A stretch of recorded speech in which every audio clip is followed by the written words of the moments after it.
Inclusive leadership is critical for today's leader.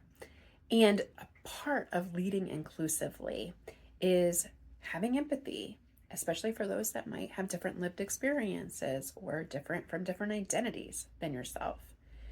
Empathizing, taking on the perspective of others that might be very different from your own. A tool called perspective taking, which is highly correlated to psychological safe teams and high performing teams.